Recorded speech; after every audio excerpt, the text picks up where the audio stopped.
Hello students, मैं मनोज शर्मा जनक सिंह चौहान के साथ एमजे क्लासेस में। आज हम कक्षा 12 की सेकंड पोएम जिसका नाम है an elementary school classroom in a slum, यानी एक प्राथमिक विद्यालय है उसका एक कमरा, उसके अंदर किस तरह के बच्चे हैं, उस कमरे की कंडीशन कैसी है, इन सब के बारे में ये पोएम है। और इस पोएम के लिखने वाले जो हैं वो हैं स्टेफन स्पेंडर। ये अपने ज़माने के बहुत बड़े पोइट हुए हैं। तो इस पोएम के अंदर हम जानेंगे कि जो गरीब बच्चे हैं वो किस तरह के दिखाई देते हैं और वो स्कूल की कंडीशन कैसी है जिसके अंदर वो पढ़ रहे हैं। इसके अलावा उनके जीवन के बारे में कि उनका जीवन कितना निम्न स्तर का वो जी रहे हैं। अब जो कवि है वो चाहता है कि ये जो बच्चे हैं इनको भी अच्छा जीवन जीने का मौका मिलना चाहिए, लेकिन इस मौके की तलाश में वो ज़िंदगी भर भटकते हैं लेकिन उनको मौका मिल नहीं पाता। और उस क्लासरूम के अंदर जो चीज़ें लगी हुई है, अमीरी जो दिखाती है वो चीज़ें जिनके फ़ोटो लगे हुए हैं, वो इनको गलत कार्य करने के लिए आकर्षित करती है। तो फिर क्या किया जाना चाहिए?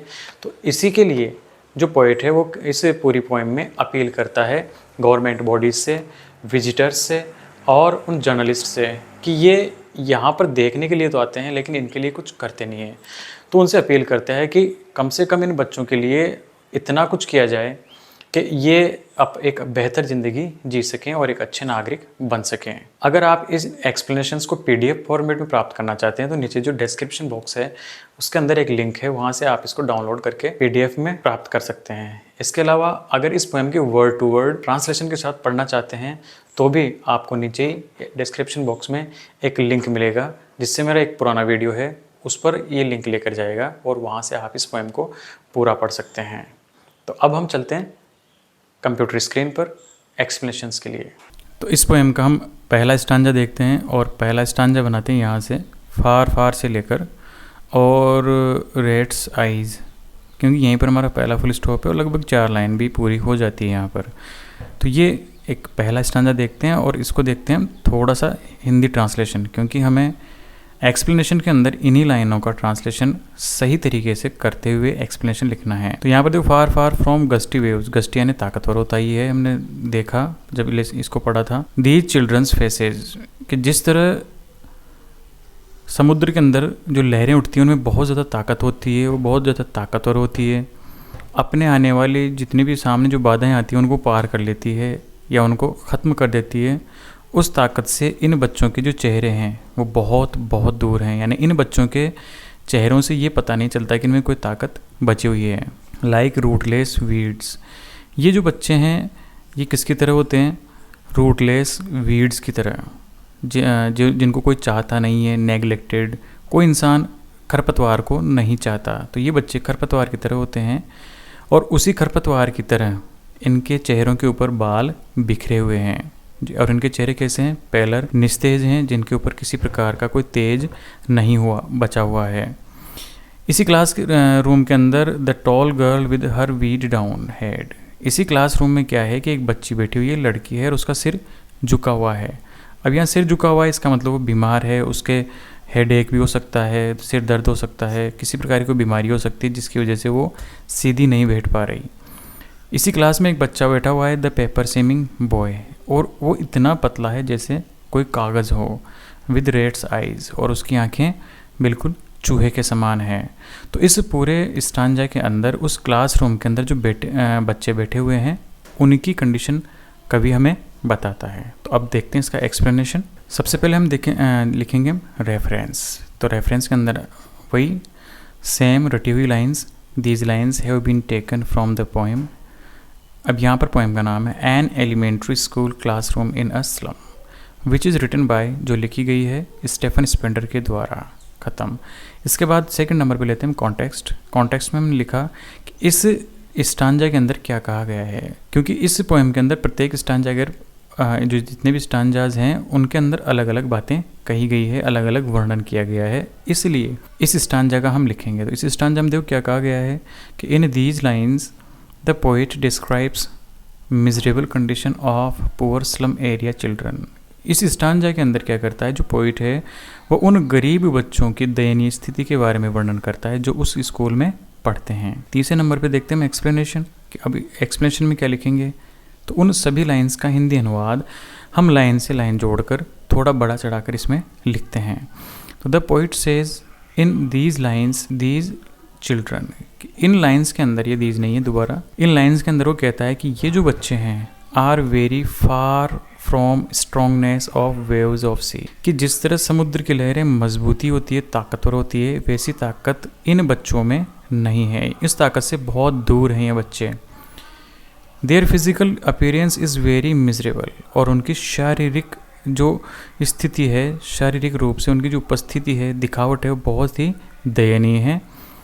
There hair are scattered on their gloryless faces like rootless weeds, और उनके जो बाल हैं उनके चेहरे के ऊपर, और चेहरा कैसा है, ग्लोरीलेस, जिसमें कोई तेज नहीं है, वो बिखरे हुए हैं। स्केटर्ड का मतलब बिखरे हुए हैं उन चेहरे के ऊपर एक खरपतवार की तरह। अब खरपतवार कैसी है, जिसके जड़ नहीं है, यानी उसको उखाड़ दिया गया हो, सूख गई है वो, और अब उनकी जड़ें सूख गई है, इस प्रकार की खरपतवार जैसे उनके चेहरे पर रख दी गई हो। These children are neglected by society, तो ये बच्चे कैसे हैं, समाज के द्वारा नेग्लेक्ट किए हुए, तिरस्कार किए गए, जिनकी कोई अहमियत ना हो। They live in very dirty places, और ये बच्चे कहाँ रहते हैं, बहुत ही गंदे स्थानों पे रहते हैं। There is a girl in the class who is suffered from headache, और इस क्लास के अंदर एक बच्ची बैठी हुई है जो किससे सफ़र्ड है, सफ़र्ड है, परेशान है, पीड़ित है, हेडेक से, सिर दर्द से। And there is a boy who is so thin, और एक लड़का भी है जो इतना पतला है, इतना पतला दुबला है, और ये पतला दुबला क्यों है, ड्यू टू पॉवर्टी, गरीबी के कारण, एज पेपर, जैसे कि कागज़ हो। And his eyes are like rat, और उसकी आंखें किसके समान हैं, चूहे के समान हैं। अब यहाँ पर क्रिटिकल नोट में सेम थिंग्स लिखेंगे। The poet has used easy and impressive language, कवि ने बहुत ही आसान और प्रभावशाली भाषा का प्रयोग किया है। The poet has used figure of speech with perfectness, और कवि ने फिगर ऑफ स्पीचेस का यूज़ भी बहुत ही परफेक्टनेस के साथ किया है। सेकंड स्टांजा देखते हैं, और सेकंड स्टांजा शुरू होता है यहाँ से, द स्टंटेड अनलकी हियर से लेकर other than this. Hindi translation देखते हैं। द स्टंटेड का मतलब होता है अविकसित, जिसमें विकास नहीं होता अंगों में। और इसके कौन से अंग हैं जिसमें विकास नहीं हुआ, वो है इसकी हड्डियाँ मुड़ी हुई है इस बच्चे की। और ये बच्चा क्या है, बहुत ही दुर्भाग्यशाली है, अनलकी हियर यानी उत्तराधिकारी, यानी इसके जो पिताजी है उनको भी ये बीमारी थी, अब बच्चे को मिली है अपने पिता से। बच्चा क्या कर रहा है, रिसाइटिंग दोहरा रहा है अपने पिता से विरासत में मिली हुई इस बीमारी को। हिज लेसन, तो बच्चा क्या करता है, खड़ा नहीं हो सकता और बैठे बैठे ही अपना पाठ सुनाता है। फ्रॉम हिज डेस्क, अपनी डेस्क से बैठे बैठे ही पाठ सुनाता है। At back of the dim class one unnoted sweet and young, इसी क्लास में पीछे की तरफ एक बच्चा बैठा हुआ है, वो कैसा है, अननोटेड, जिस पर किसी का भी ध्यान नहीं गया। वो बहुत ही स्वीट है, प्यारा है, और यंग यानी छोटा भी है। His eyes live in a dream, और उसकी आंखें हमेशा ही एक सपना देखती रहती है, यानी उसका पढ़ने में बिल्कुल भी मन नहीं लगता। ऑफ स्क्रिल्स गेम, स्क्रिल यानी गिलहरी, उस गिलहरी का जो खेल है उसी के अंदर इसकी आंखें लगी रहती है। इन ट्री रूम, और ये गिलहरी कहाँ रहती है, एक पेड़ पर बने हुए कमरे में, यानी उसका घोंसला एक पेड़ पर है। अदर देन दिस, यहाँ पर होने की अपेक्षा, यानी क्लास में होने की अपेक्षा उसका मस्तिष्क एक खेल में लगा रहता है। अब देखते हैं इसका एक्सप्लेनेशन। तो एक्सप्लेनेशन में रेफरेंस सेम रहेगा जो हमने पहले में देखा। कॉन्टेक्स्ट देखते हैं, कॉन्टेक्स्ट थोड़ा अलग हो सकता है, तो इसमें देखते हैं कि in these lines the poet describes physical and mental condition of the students, कि ये जो हमने स्टांजा देखा इसके अंदर जो कवि है वो क्या करता है, मेंटल यानी मानसिक स्थिति और शारीरिक स्थिति के बारे में, बच्चे जो बैठे हुए हैं उनकी मानसिक और शारीरिक स्थिति के बारे में इस छंद के अंदर हमें बताता है। अब एक्सप्लेनेशन कर, in these lines the poet says that there is a undeveloped body boy, कि वहाँ पर एक बच्चा है जिसका शरीर विकसित नहीं हुआ है, थोड़ा रह गया है। ही हैज़ ट्विस्टेड बोन्स, उसके पास क्या है, उसके है मुड़ी हुई हड्डियाँ हैं। He speaks his lessons from his desk, और वो अपने पाठ अपनी डेस्क पर बैठे बैठे ही सुनाता है। There is a other boy who is sweet and young and sits back side of the class, वहाँ पर एक छोटा बच्चा भी है जो बहुत ही प्यारा है, छोटा है, और वो कहाँ बैठा हुआ है? Back side of the class, class के पीछे बैठा हुआ है। ही इज़ अननोटेड, वो अननोटेड है, किसी का ध्यान उसके ऊपर नहीं है। ही always see dream of squirrel, वो हमेशा ही क्या देखता रहता है? एक गिलहरी का सपना। He does not seem concentrate of his lesson, और ऐसा प्रतीत होता है कि उसका पाठ में बिल्कुल भी ध्यान नहीं है। नेक्स्ट है क्रिटिकल नोट, और क्रिटिकल नोट वही सेम रहेगा जो हमने फर्स्ट स्टांजा में लिखा है। अब देखते हैं नेक्स्ट स्टांजा। थर्ड स्टांजा हम शुरू करते हैं ऑन सोर क्रीम वॉल से लेकर एंड स्टार्स ऑफ वर्ड्स तक। तो इसका हम देखते हैं हिंदी ट्रांसलेशन। ऑन सोर क्रीम वॉल्स, इसका तात्पर्य है रंग उड़ा हुआ, ऐसी दीवारें जिसका रंग उड़ चुका हो, खराब हो चुकी हो। डोनेशंस, और उन दीवारों पे क्या है? दान में दी हुई वस्तुएं लटकी हुई है। अब इन दान में जो वस्तुएं मिली है उसमें क्या क्या है कि शेक्सपियर सेड, एक शेक्सपियर की फ़ोटो है। क्लाउडलेस एट डॉन, सुबह सुबह का चित्र है जिसमें बादल बिल्कुल भी नहीं है, क्लाउडलेस है वो। सिविलाइज्ड डोम राइडिंग ऑल सिटीज़, इस पूरी लाइन का तात्पर्य यहाँ पर कि वहाँ पर एक ऐसा फ़ोटो लगा हुआ है जिसके अंदर बड़ी बड़ी बिल्डिंग्स हैं और किसी अच्छे शहर का फ़ोटो दिखाई देता है। बेल्ड, फूलों का भी, घंटियों का भी है, फ्लोरी, फूलों का, और टायरलेस वैली, इन सब के वहाँ पर चित्र लगे हुए हैं। अब ये चित्र क्या करते हैं कि ओपन हैंडेड मैप, कि ये खुले हाथ से दिखाया गया चित्र। मैप का मतलब यहाँ पर सीन, दृश्य, कि ऐसा दृश्य जिसमें खुले हाथ से बताया गया हो। यहाँ खुले हाथ का तात्पर्य है अमीरी, बहुत ज़्यादा समृद्धि को दिखाया गया हो। Awarding the world it's world, अब ये जो पूरा का पूरा संसार है ये क्या कर रहा है? अवार्डिंग, यहाँ पर इनाम दे रहा है। इनाम का मतलब ही इन बच्चों को दिखाया जा रहा है इनके संसार में। तो बच्चों का संसार तो गरीबों का संसार है, लेकिन उनके सामने एक अमीरों का संसार परोसा जा रहा है। एंड येट, और फिर these children, these Windows, not this map, क्योंकि ये जो बच्चे हैं इन चित्रों के अंदर कहीं भी फिट नहीं होते। दीज विंडोज यानी कि इनकी जो कंडीशंस हैं, विंडोज़ या खिड़कियाँ नहीं हैं, कंडीशंस, नॉट दिस मैप, वो इस चित्र के अंदर कहीं भी नहीं फिट होती। दियर वर्ल्ड, इनका संसार कैसा है? Where all the futures painted with fog, क्योंकि इनका संसार कैसा है? जहाँ पर इनका जो भविष्य है वो फॉग, अंधेरे से पुता हुआ है, यानी कि इनके भविष्य में तो सिर्फ अंधेरा ही अंधेरा है, नाकामयाबी भी है। तो इनका संसार कैसा है? एक ए नैरो स्ट्रीट सील्ड, कि यहाँ से गली तो जाती है जो संसार का नेतृत्व करती है, कि ये बच्चे आगे तो बढ़ सकते हैं, लेकिन कंडीशन क्या है वहाँ पर कि वो गली आगे जाके सील हो चुकी है, बंद हो चुकी है। तो बस करना क्या है? इस सील को ही तो खोलना है। तो इन बच्चों का संसार तो ऐसा है कि इनकी गलियाँ बंद है, और वो सारी गलियां बंद है जो संसार कहाँ लेके जाती है? स्काई की तरफ, यानी कि सक्सेस की तरफ। जो भी रास्ते जाते हैं वो सब इनके लिए बंद हैं। फार फार फ्रॉम रिवर्स, क्योंकि ये बच्चे क्या है? बहुत बहुत दूर हैं उन नदियों से, उन अंतरीपों से। एंड स्टार्स ऑफ वर्ड्स, और उन सितारों से जो किसके हैं? शब्दों के, यानी कि शब्दों के सितारे, शब्दों के अंतरीप और शब्दों की नदियाँ, इनसे सब बहुत दूर हैं। इनडायरेक्टली हम कह सकते हैं कि ये बच्चे क्या है? अनएजुकेटेड हैं और इनको ढंग से शिक्षा नहीं दी जा रही। अब देखते हैं इसका एक्सप्लेनेशन। रेफरेंस सेम रहेगा जो पहले है, कॉन्टेक्स्ट देखते हैं। इन these lines the poet describes the condition of the classroom and about future of the poor students, कि ये इन लाइनों के अंदर जो कवि है वो वर्णन करता है उन परिस्थितियों का जो क्लास की हैं, क्लास में क्या क्या है, और उन बच्चों के भविष्य के बारे में बात करता है जो गरीब हैं। एक्सप्लेनेशन देखते हैं। In these lines, the poet says that the wall of the classroom are dirty, कि जितनी भी दीवारें हैं वो क्या है? क्लासरूम की गंदी हैं, एंड कलरलेस, और उनका रंग उड़ चुका है। There are some pictures are hanging, तो वहाँ पर कुछ वस्तुएं हैं जो लटकी हुई है।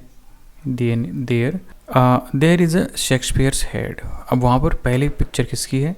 शेक्सपियर के माथे की, यानी शेक्सपियर की फोटो वहाँ पर लटकी हुई है। There is a picture of morning, वहाँ पर एक सुबह की चित्र भी है। विद क्लाउडलेस स्काई, जहाँ का जो स्काई है, जहाँ का आकाश है, उसके अंदर एक भी बादल नहीं है। There are pictures of dome buildings of cities, तो वहाँ पर सिटीज़, शहरों का चित्र भी है, बड़ी बड़ी बिल्डिंग्स हैं जिसमें डोम है, बड़े बड़े गुंबद हैं, इस प्रकार के चित्र भी लगे हुए हैं।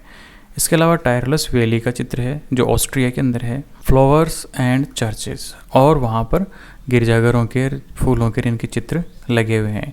ये सारी की सारी जो चीज़ें हैं वो सब अमीरी को प्रदर्शित करती है। तो these picture show richness of the country, वो इस देश की अमीरी को प्रदर्शित करती है। But for these children their world is what they see around them, लेकिन इन बच्चों का संसार तो वो है जो वे बच्चे अपने चारों तरफ देखते हैं, बस वही इनका संसार है। दे सी देयर अनसर्टेन डार्क फ्यूचर, तो वो क्या देखते हैं, अपने चारों तरफ अपना अंधेरे युक्त भविष्य देखते हैं।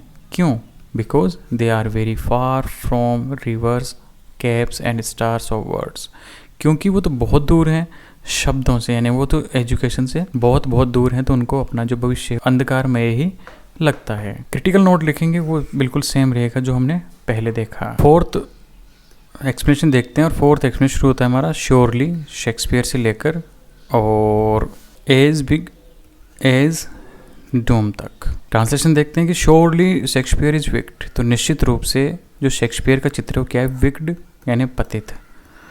The map a bad example, और वहाँ पर जो नक्शे लगे हुए हैं और बाकी चित्र हैं वो सब क्या है, बुरे उदाहरण हैं। विद शिप्स, ऐसे चित्र जिनमें शिप दिखाए गए हैं, बड़े बड़े जहाज दिखाए गए हैं।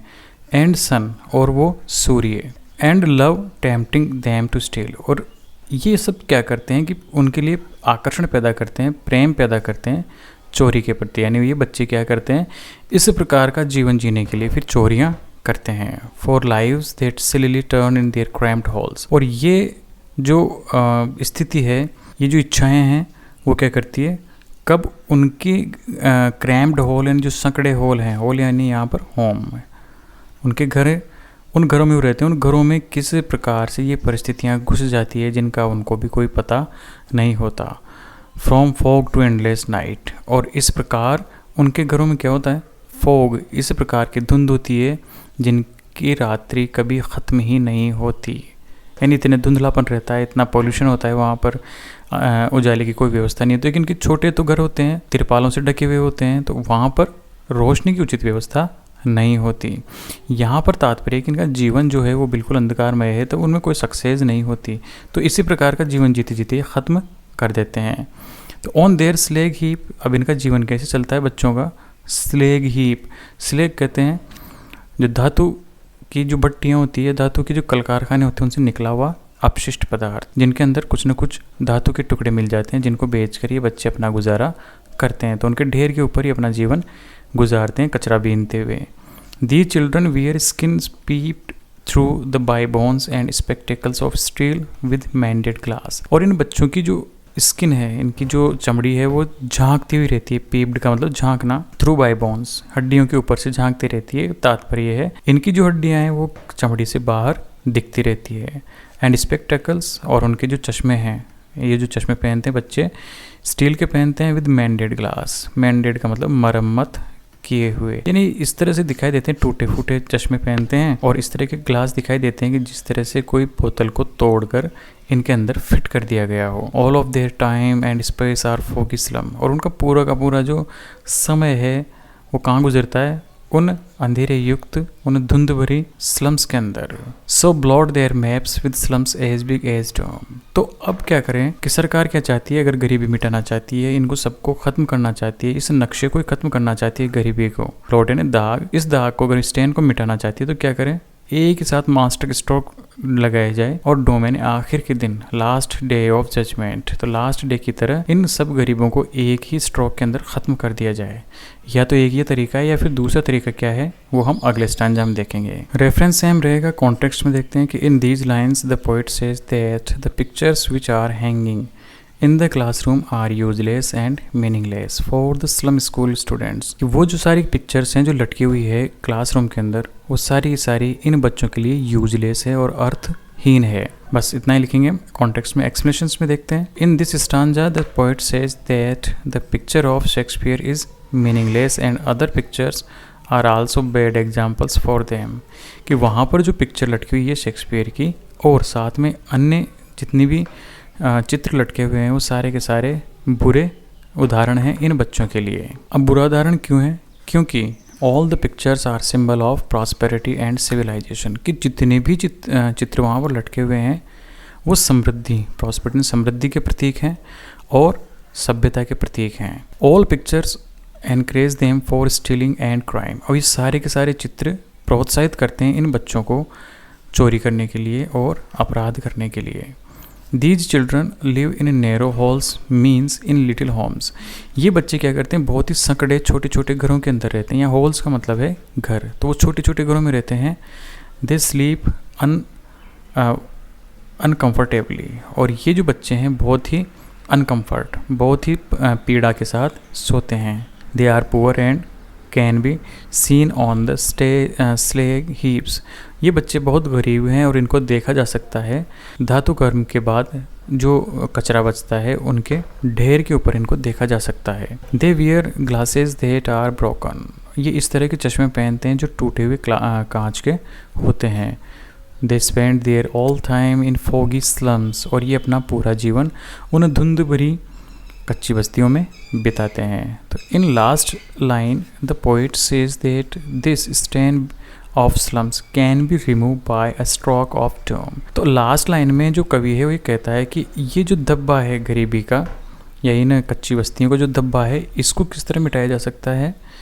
एक आखिरत के दिन के, आखिरत का दिन का मतलब है कि जब सब खत्म हो जाएंगे, सब मर जाएंगे, तो उस दिन की तरह एक ऐसा प्रहार किया जाए कि सारे के सारे जो स्लम्स हैं वो खत्म हो जाए, सब मर जाएं। तो या तो इस तरीके से इसको खत्म किया जा सकता है या फिर दूसरा तरीका जो हम नेक्स्ट स्टांजा में देखते हैं। इसके बाद क्रिटिकल नोट है वो सेम रहेगा जो पहले हमने देखा है। लास्ट 5th स्टांजा हम देखते हैं अनलेस से लेकर और इज द सन। अनलेस यानी जब तक कि नहीं, गवर्नर, गवर्नर से मतलब है राज्यपाल, लेकिन यहाँ पर से मतलब है गवर्नमेंट सर्वेंट से, गवर्नमेंट एम्प्लॉयज़। इंस्पेक्टर जो वहाँ पर देखने आता है यानी कि पुलिस, और विजिटर यानी आम इंसान जो कि किसे कहते हैं आगंतुक। ये सारे लोग, ये सारे के सारे जो लोग हैं जब तक क्या करेंगे, this map becomes their window and these windows that shut upon their lives like catacombs. कि जब तक ये विंडोज यानी ये चित्र या ये सब लोग रियल में इन बच्चों के घरों में जाकर नहीं झांकते, वहाँ पर नहीं देखते, उनकी सही कंडीशन अगर नहीं देखते हैं, तब तक इनकी खिड़कियाँ कैसी रहेगी, बस खुलती रहेगी, बंद होती रहेगी। किनकी, इन गरीब बच्चों की खिड़कियों से मतलब है घर या इनकी ज़िंदगी क्या है, आएगी और चली जाएगी। और किस तरह हो जाएगी इनकी ज़िंदगी, upon their lives like catacombs, catacombs की तरह।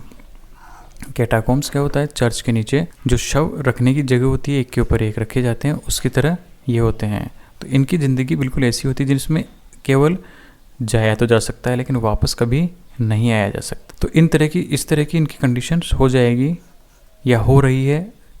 जब तक ये लोग अगर इनको देखेंगे नहीं तब तक इनकी ज़िंदगी सुधार नहीं सकती। तो क्या करना है कि break open till they break the town.